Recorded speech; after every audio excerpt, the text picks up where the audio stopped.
Hey everyone, Dan here. Before we get into it, if you enjoy these videos, please hit the like and subscribe button and keep in mind that these are my own thoughts, opinions, and ideas. These are not meant to be, nor should you take them as investment or trading advice in any way, shape, or form.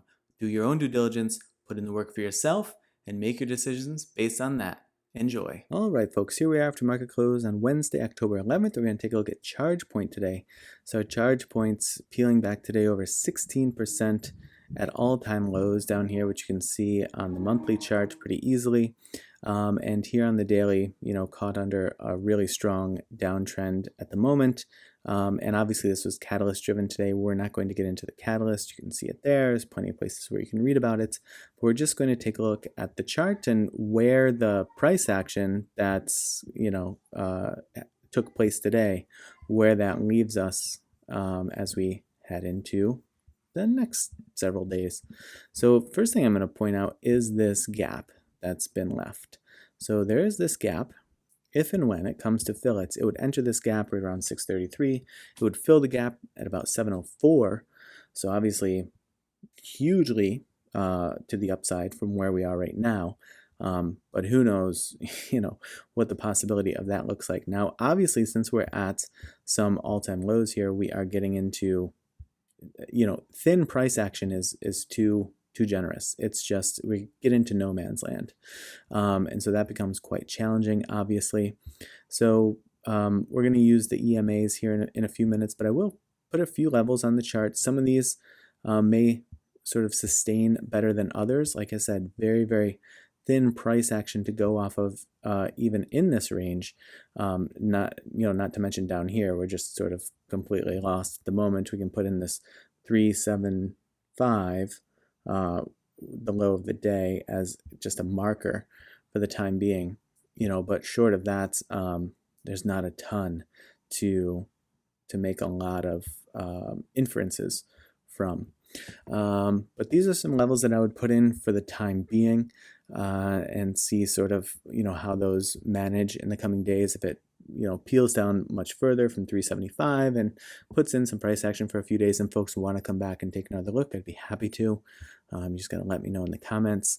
But here you would see coming into today, trying to hold this 453 level and then just slipping through really easily. Giving a little bit of a stutter step at 407. So why that's not sort of more exactly on this psychological 4, I don't quite know. It's just how the levels and the price action are working.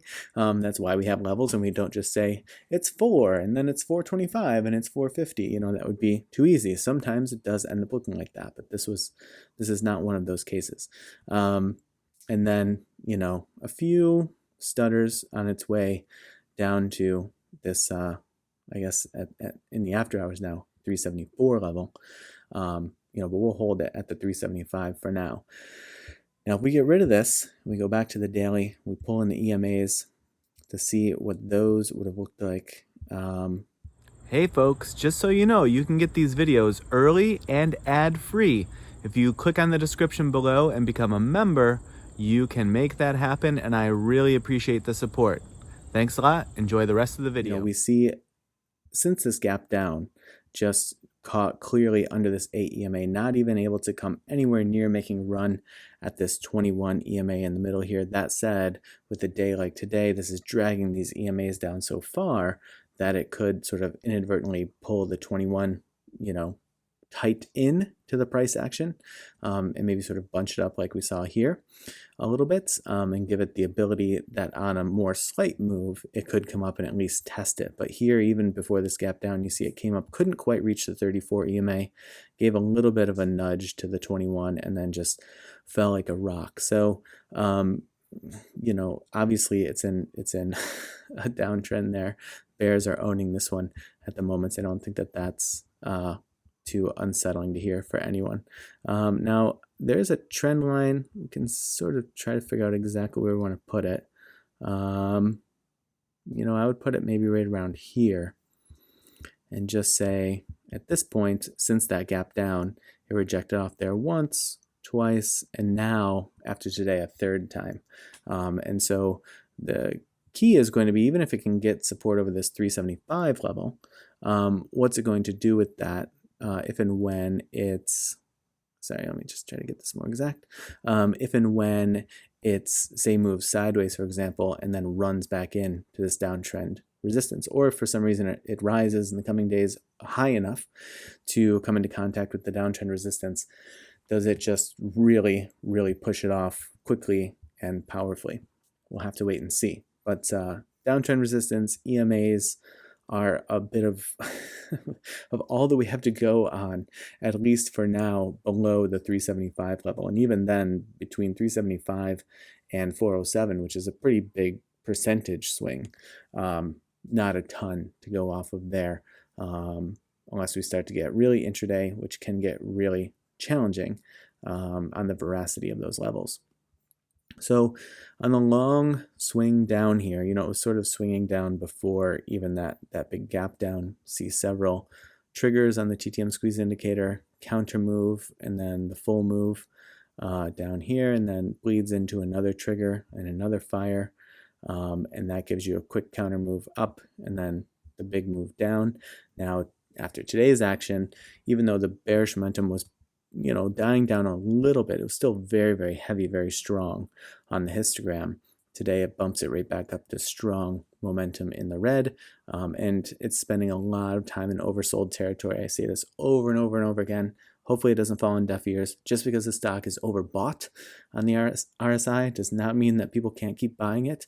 And just because it's oversold on the RSI does not mean that anyone has to step in and provide buying power at that point. It can spend a very long time overbought and or oversold, depending on what's going on with the stock. So here we see it spending a ton of time out of the channel, which is also something that we look at a lot. When it pulls outside of the channel to the upside or the downside, we look for it to revert and retest the mid-range of the channel, that bright blue line in the middle of the channel. But when something is caught under tremendous pressure, like this has been for a while, and the histogram proves that, right? It's just bearish wave after bearish wave after bearish wave. This is what it looks like. It can't muster through this red wave cloud, much less to really try and test the mid-range of that channel, which right now is situated at 490. So until something starts to take shape here, starts to make a motion into the channel and really gives a test to that mid-range, really shows the bearish momentum dying down on the histogram to the point to which maybe it's coming toward the baseline like it was here before it just picked right back up again. I'm certainly going to just watch. That's my position at the moment. My position is no position, is just keep some eyes on it and look for mid-range of the channel, look for a histogram, and then over here, look for, what would give me the most sort of, I guess, confidence in any bullish potential would be for it to break this downtrend resistance and get some distance from it. Just keep in mind, sometimes it breaks the downtrend resistance like this. Just pretend it does this, and then it just comes right back down.